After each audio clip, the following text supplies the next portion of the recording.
Assalamualaikum warahmatullahi wabarakatuh. Alhamdulillah, salatu wassalamu ala rasulillah wa ala sahbihi wa man tabi'ahu huda. Rabbi shrah li sadri wa yassir li amri wahlul 'uqdatam min lisani yafqahu qawli. Amma ba'd.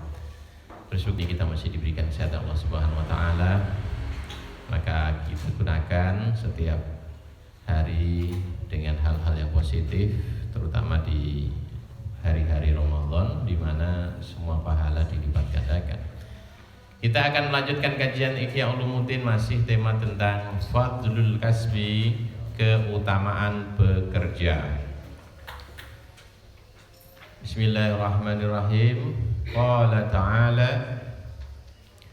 wa akharuna yadribuna fil ardi yabtaghuna min fadlillah. Wa qala ta'ala fantashiru fil ardi wabtaghu min fadlillah. Ayat-ayat ini menunjukkan tentang keutamaan bekerja yang bisa jadi bagi kita tidak kepikir sebelumnya.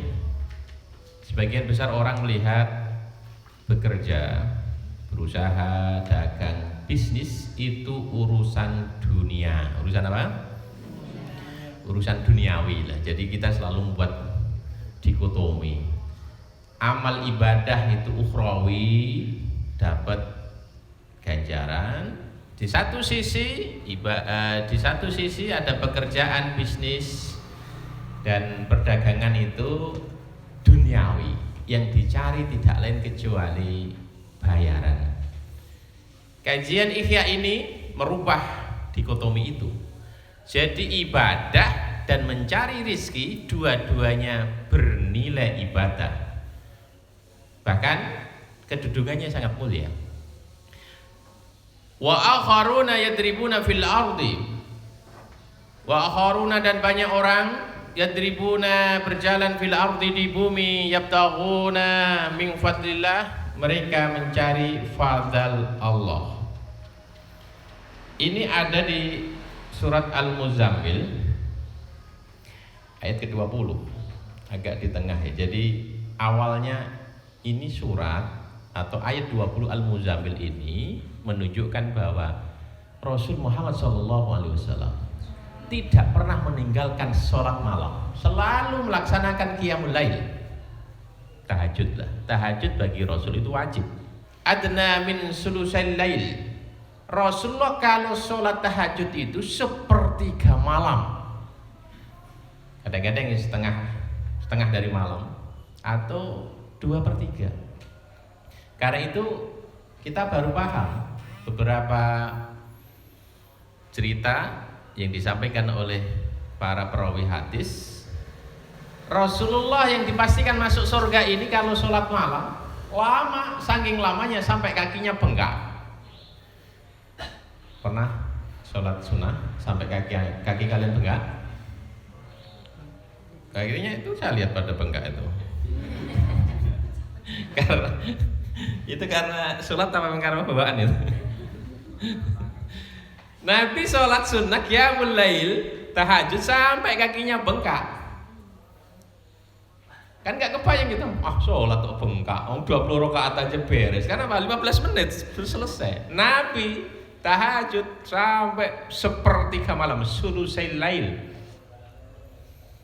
Dan apa yang dilakukan oleh Rasulullah selalu diikuti oleh para sahabatnya. Jadi begitu sahabat tuh lihat Rasulullah pergi ke masjid sholat malam, maka di belakangnya ikuti. Nah, kalau Rasulullah menikmati sholat itu, suka berlama-lama. Kadang kalau kita menikmati satu pekerjaan itu kan tidak segera ingin menyelesaikannya, betul nggak?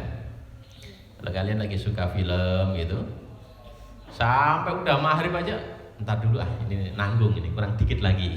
Main game juga begitu loh. Nanggung ini pada udah aku udah maghrib, nggak dilepas HP-nya karena kesenangannya tidak ingin segera berakhir. Rasulullah kesenangannya sholat. Qurratu aini bis sholat, kesenangan hatiku itu sholat. Tapi kan tidak semua sahabat, apalagi umatnya model kita itu senang. Sementara ini kita kan sering menghadapi atau menyikapi sholat itu sebagai beban. Buktinya apa? Pengen cepet-cepet selesai. tarawih hari pertama, malam kedua, sama malam ketiga, yang sedikit agak lama, lebih suka mana? Suka yang pertama. Oh, lebih suka yang pertama ini. Kak Dani sudah mulai komplain, Pak. Besok apa aja yang sholat tarawih? Kenapa? Mas kalau sholat lama, lu yang bagus tuh yang lama, yang khusyuk katanya. Iya, tapi jadinya nggak khusyuk karena lama, jadinya ngantuk kan. Jadi khusyuk ngantuk ini bedanya tipis ya. Jadi kalian sudah kelihatan sholat itu beban. Karena itu pengen segera selesai. Rasulullah sebaliknya pengen sholat lama. Karena itulah komunikasi yang intens antara seorang hamba dengan Tuhannya. Sholatun itu silatul abdi, silatun bainal abdi wa rabbihi. Hubungan langsung seorang hamba dengan Tuhannya. Apa yang lebih indah ketimbang kita bisa berkomunikasi langsung kepada Allah? Tetapi ketika para sahabat-sahabat mengikuti Rasulullah dalam cara qiyamul lail lama sepertiga malam, ada beberapa orang yang berhalangan. Dan menariknya, orang-orang yang berhalangan untuk melaksanakan qiyamul lail ini menjadi dasar alasan perintah wajibnya qiyamul lail itu dihapus. Jadi saya nggak membayangkan kalau perintah qiyamul lail ini nggak dihapus. Kalian wajib, bukan hanya zuhur, asar, maghrib, dan subuh. Tahajud, qiyamul lail itu hukumnya wajib. Di awal hukumnya wajib. Tetapi prinsip agama itu mudah. Ad-dinu yusrun. Agama itu mudah. Dan ada alasan yang disebabkan oleh 3 kondisi atau 3 orang sehingga kewajiban qiyamul lail salat malam itu akhirnya dihapus, dimansuh. Yang pertama, siapa yang berhalangan tidak bisa melaksanakan sholat tahajud, alima ang sayakunu minkum mardo. Allah tahu di antara sahabatmu itu ada yang lagi sakit, karena itu berhalangan melaksanakan qiyamul lail. Jadi sakit menjadi satu alasan qiyamul lail tidak bisa ditunaikan. Yang kedua, ini yang ditulis oleh Imam Al-Ghazali. Wa akharuna, dan orang-orang lain yadribuna, sedang berjalan fil ardi, di bumi, yabtaguna, mereka banyak orang itu sedang mencari min fadlillah, dari karunia Allah. Kemarin udah kita sampaikan, kalau disebut fadl atau min fadlillah apa artinya? Rizki, uang, fulus, materi. Jadi Allah selalu menyebut rizki, uang itu dengan istilah fadlan, dengan istilah min fadlillah. Penyebutannya saja sudah bagus, indah, mulia. Sebagian sakit tidak bisa sholat tahajud, sebagian sedang berjalan di muka bumi mencari rizki min fadlillah, dan itu dijadikan dasar oleh Allah untuk menghapus kewajiban qiyamul lail. Kita mengenal orang Mekah itu kalau dagang itu melintasi banyak negara, ya, rihlatas syita'i washaif. Jadi tergantung musim panas, musim dingin, sebagian pergi ke Syam, sebagian pergi ke Yaman. Nah, perjalanannya lama, berhari, berminggu, berbulan-bulan, pakai kendaraan unta, bawa dagangan yang banyak. Nah, itu tidak selalu mudah menunaikan qiyamul lail. Kadang-kadang saja hanya untuk mencari air untuk wudhu, untuk sholat wajib saja tidak selalu mudah gitu. Karena itu kalau sampai qiyamul lail diwajibkan, berat bagi umat. Pertama, ada yang sakit. Kedua, ada yang bekerja. Ada yang apa? Kan menarik toh ini. Kerja menjadikan alasan Tuhan untuk menghapus kewajiban qiyamul lail. Yang ketiga, wa akharuna yuqatiluna fi sabilillah. Yang ketiga, ada sebagian sahabat sedang melaksanakan misi mulia, menyebarkan agama, jihad fi sabilillah. Inilah 3 alasan kenapa sholat malam, qiyamul lail, tahajud itu akhirnya dihapus, tidak wajib bagi umat Islam. Ada yang sakit, ada yang lagi bekerja mencari rezeki. Yang ketiga, ada sedang berjihad. Jadi Tiga ini alasan yang penting diperhatikan benar oleh Allah. Ya, yabtaguna min fadlillah. Karena itu sekali lagi pekerjaan, bisnis sesuatu yang penting bagi umat Islam, sehingga itu dijadikan alasan sholat malam qiyamul lail tidak diwajibkan.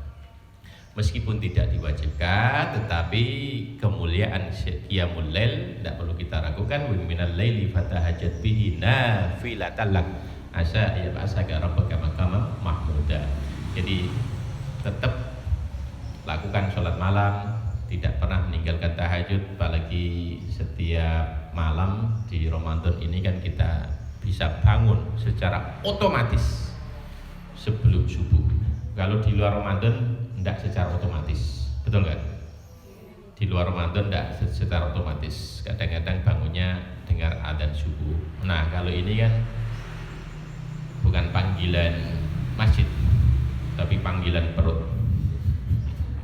Karena apa? Karena ada sahur. Nah sambil masak tinggal sholat gitu, begitu terus sahur, nah, terus gosong. Jadi Ramadan punya kesempatan untuk melaksanakan ibadah-ibadah yang sebelumnya tidak selalu kita dawamkan. Nah, ini kesempatan yang indah kita lakukan meskipun hukumnya tidak wajib, tetapi Allah berjanji asa rabbuka maqaman mahmuda. Siapa yang selalu melakukan sholat malam dijamin Allah akan dapat kedudukan yang terpuji. Maqaman mahmuda tidak harus berarti nanti masuk surga di akhirat. Sejak di dunia kita mendapatkan kemuliaan. Intasyiru, bertebaranlah. Wabtagu, dan carilah. Perintah mencari rezeki. Karena perintah atau fi'il amar itu ya dulu ala wujub. Berarti mencari rizki hukumnya wajib. Tuh. Ada dalam surat Al-Jumu'ah. Di ayat ini ada dua perintah atau ada dua pekerjaan. Fa idza qudiyatis sholatu fantashiru fil ardi. Ketika kalian sudah selesai melaksanakan sholat, fantashiru fil ardi, maka segera bertebaranlah di muka bumi. Wabtaghu min fadlillah, carilah fadl Allah. Perintah sholat dan perintah mencari rizki ada dalam satu ayat. Tidakkah kita ini perhatikan dengan sungguh-sungguh betapa kedudukan bekerja itu sangat mulia. Bukan hanya perintah sholat dan zakat, kalau dua-duanya itu ibadah yang kita mudah untuk memahaminya, tapi ini idza qudiyatis shalah, ketika sudah selesai melaksanakan sholat, fantashiru, segera bertebaran. Kemana kau cari rezeki? Itu wabtaghu min fadlillah, segera cari rezeki Allah. Jadi dari dalil-dalil yang ditulis oleh Al-Ghazali, beberapa ayat ini semakin menguatkan kita bahwa mencari rezeki itu sesuatu yang mulia, yang baik, karena disebut juga sebagai fadl Allah. Itu beberapa ayat yang dijadikan dasar argumentasi Imam Al-Ghazali bagaimana mencari rezeki itu dianggap sebagai sesuatu yang mulia. Fadlul kasbi wa ammal ahbaru, adapun dalil-dalil yang diambil di antara dosa-dosa minadz dzunubi, dzunubun, ada sekian banyak dosa la yukaffiruha, yang enggak mungkin bisa dihapus. Ada dosa enggak bisa dihapus. Di riwayat lain para sahabat heran, wala bisola wala bizakat, apakah enggak bisa dihapus juga dengan perbanyak sholat, dengan perbanyak zakat? Nabi mengatakan lah, enggak bisa. Lah terus dengan apa dosa-dosa yang sudah terlanjur kami lakukan ini ya Rasulullah? La yukaffiruha illal hammu, kecuali dengan lelah, dengan susah payah, dengan capek. Fi talabil ma'isati, lelah dalam rangka mencari nafkah. Jadi mulai hari ini kita semua kalau berangkat di rumah pergi ke tempat pekerjaan, jangan pernah mengeluh. Sore-sore lelah, jangan pernah mengeluh, karena sementara berangkat pagi pulang siang atau sore itu bisa jadi banyak dosa-dosa kita yang nggak mungkin diampuni. Dengan lelah bekerja itu dosa kita diampuni, alhamdulillah. Jadi menghapus dosa, beristighfar baik, taubatan nasuha baik, tetapi di antara dosa-dosa ada yang tidak bisa dihapus kecuali dengan lelah bekerja. Wa qala lan dawuh sapa Rasulullah sallallahu alaihi wasallam, at-tajiru tawi pedagang, at-tajir pedagang, pebisnis, as-saduqu yang jujur. Jadi enggak cukup hanya dengan pedagang saja, pedagang yang jujur. Pedagang yang apa? Pedagang-pedagang semua ini hitop ya. Apa itu? Hadis ditujukan kepada Anda semua, para pedagang-pedagang. At-tajir as-saduqu, pedagang yang jujur. Yuhsaru, akan dibangkitkan yaumal kiamati, besok di hari kiamat, ma'as siddiqina, bersama dengan orang-orang yang jujur. Siapa orang yang paling jujur di dunia ini yang punya julukan as-siddiq? Yaitu Abu Bakar. Jadi pedagang itu kelak di akhirat dibangkitkan, digiring bersama-sama bersama dengan Sayyidina Abu Bakar. Keren enggak itu? Keren banget. Kita bisa bareng bersama dengan Abu Bakar As-Siddiq, Mas-Siddiqin. Jadi memang begitu, di mana-mana itu selalu ngumpul orang jujur ketemu orang jujur gitu. Nah, pedagang yang jujur, yang selalu benar, yang selalu disiplin dalam jual beli, tidak pernah berbohong, tidak pernah menipu, maka kelak di akhirat juga akan dibangkitkan, digiring di yaumul mahsyar, itu bersama orang-orang yang jujur. Wasyuhada, dan orang-orang yang mati syahid. Sayyidina Umar meninggal syahid, Sayyidina Utsman meninggal syahid. Jadi bayangkan pedagang yang jujur nanti begitu di akhirat ngumpulnya dengan Sayyidina Abu Bakar, dengan Sayyidina Umar, Sayyidina Utsman, alhamdulillah.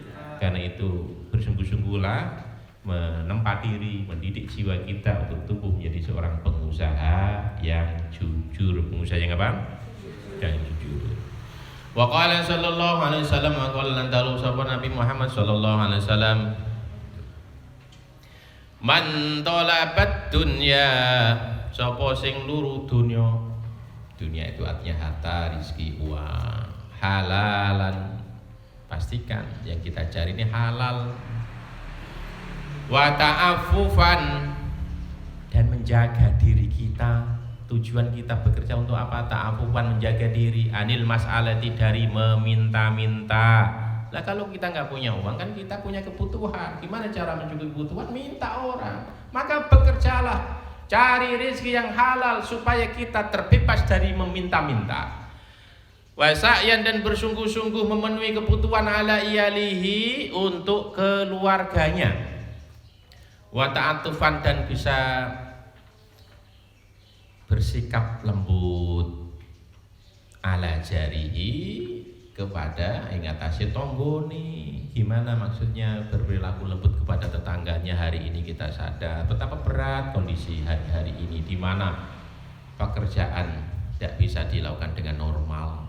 Pabrik tutup, kantor tutup, perusahaan tutup, karena nggak kerja, nggak dapat uang, tapi tiap hari tetap butuh makan.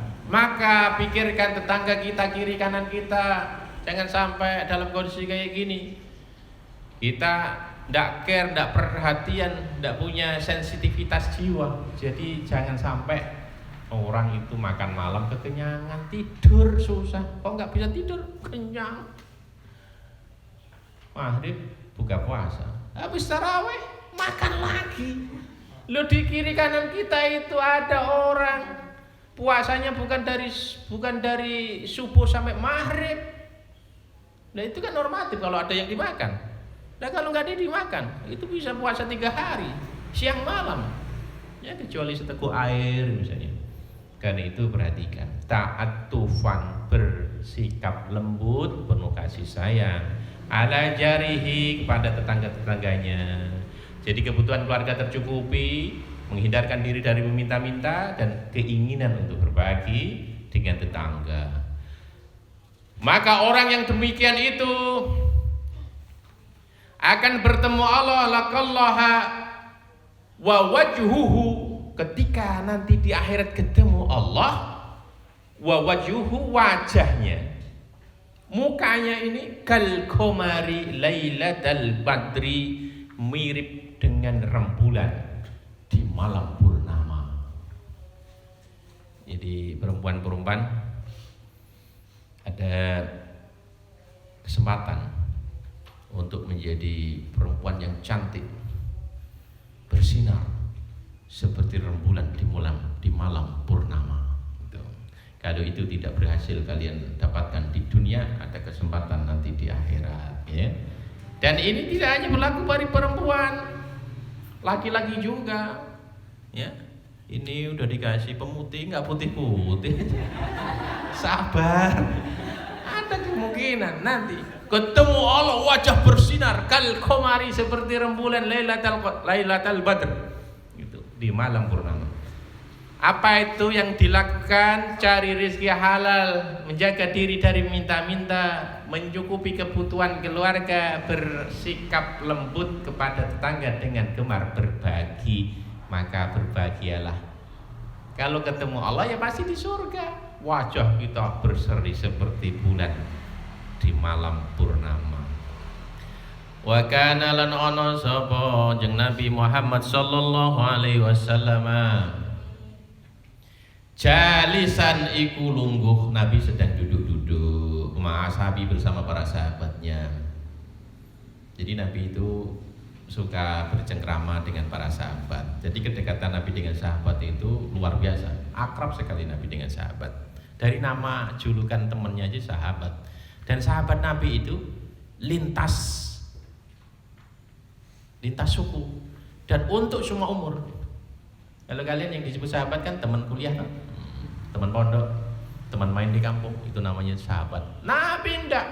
Sahabat Nabi adalah semua orang yang mengikuti ajaran Islam, menjadi pengikut Nabi dan pernah ketemu. Ini semua disebut sahabat. Jadi sahabat Nabi itu ada yang usianya sangat senior, mertua Nabi, Sayyidina Abu Bakar, Sayyidina Umar, itu disebut sahabat juga.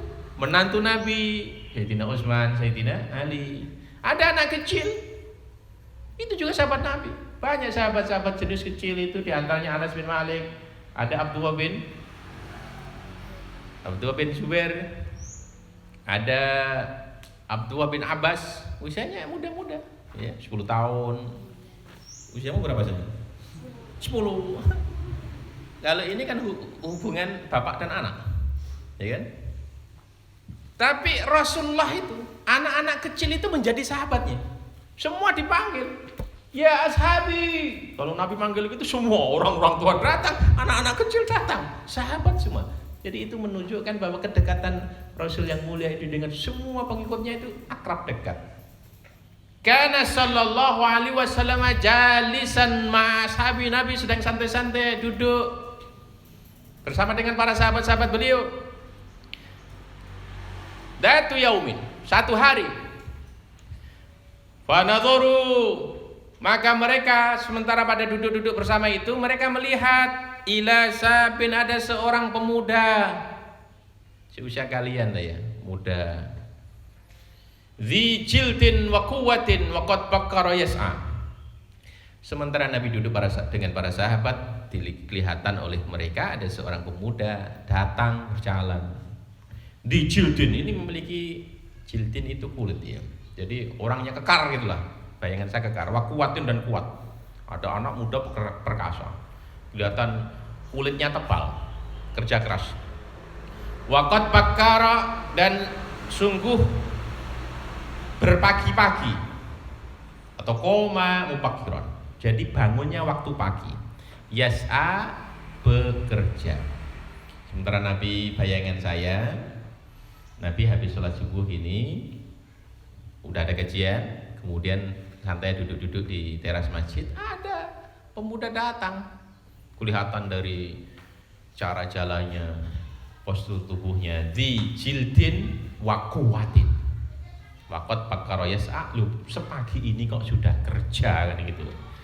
Faqalu, maka para sahabat itu pada berkata, waiha hadza, celaka orang ini. Tuh. Itu ngomong gitu Ada nabi, waihak hadza. Lah kan mereka membandingkan. Kalau kita kan alhamdulillah ya tadi habis subuh sudah ada kajian, kita santai-santai di masjid, pahala gede. Ini anak muda, kuat kekar, pagi-pagi ini udah kerja. Maka terus keluar kata. Ini kata yang tidak terlalu baik sebenarnya, kata negatif. Waiha hadza. Celaka dia ini. Celaka orang ini. Lau kana syababahu, lau kana lamun ono apa sababuhu, usia mudanya, wajilduhu dan kulitnya yang kuat. Fisabilillah itu digunakan untuk jihad fisabilillah. Ya kalau muda begini keren kalau perang. Lah ini pagi-pagi udah cari uang gitu. Faqala sallallahu alaihi wasallam. Maka spontan Nabi merespon komentar sahabat yang menilai negatif orang yang pagi-pagi bekerja padahal masih muda kuat. Itu apa kata Nabi faqala sallallahu alaihi wasallam? La taqulu hadza, jangan ngomong gitu. Langsung diingatkan oleh Nabi. La taqulu hadza, la taqulu aja do ngucap sira kabeh hadza iki ucapan. Apa itu wai hadza? Celaka orang ini. Dan itu dimari Nabi, tidak boleh ngomong begitu. Dan Nabi berikan argumentasi kenapa enggak boleh komentar negatif terhadap orang yang pagi-pagi bekerja. Fa innahu mangko satemene syab pemuda tadi ingkana yas'a lamun ana sapa sabun cah nom mau yas'a mbok gawe cari kerjaan ala nafsihi kanggo kebutuhan awake dhewe supaya menjaga dirinya dari meminta-minta wayukniha dan tidak butuh anin nasi dari pemberian orang lain fahuwa fi sabilillah mongko wong nom iku termasuk punya nilai jihad fi sabilillah. Jadi tergantung motivasi, tergantung niatnya apa. Orang boleh berangkat pagi kerja dan kita tidak tahu apa tujuannya. Jangan selalu menilai orang negatif. Selalu kalau yang menilai negatif, jangan-jangan yang negatif di otak pikiran kita. Kan tergantung kita. Kalau ini negatif, melihat semua orang negatif. Gitu.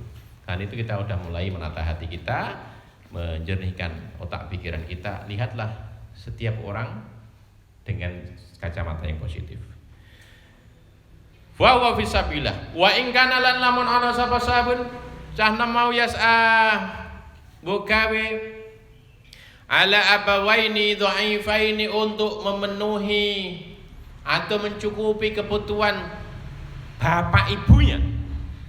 Oh ternyata bisa jadi dia masih punya orang tua, orang tuanya udah tua, tidak mungkin kerja, ibunya juga di rumah, udah nggak bisa kerja karena udah tua. Nah kalau terus anaknya itu yang pagi-pagi bekerja, ala abawaini dhaifaini yang sudah lemah keduanya, bapak ibunya udah lemah nggak bisa bekerja lagi. Au dzurriyatin atau bisa jadi ya kelihatannya si muda, siapa tahu dia udah punya anak banyak, dzurriyah dia punya keturunan.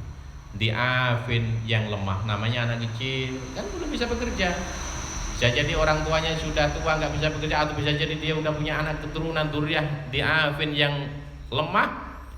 Liyughniyahum wa yakfiyahum fa huwa fisabilillah, tujuannya supaya memenuhi kebutuhan orang tua yang sudah lemah, memenuhi kebutuhan anak keturunannya yang masih lemah. Fa huwa fisabilillah, maka anak muda itu syabun di jildin wa quwatin tadi fisabilillah termasuk bernilai jihad fisabilillah.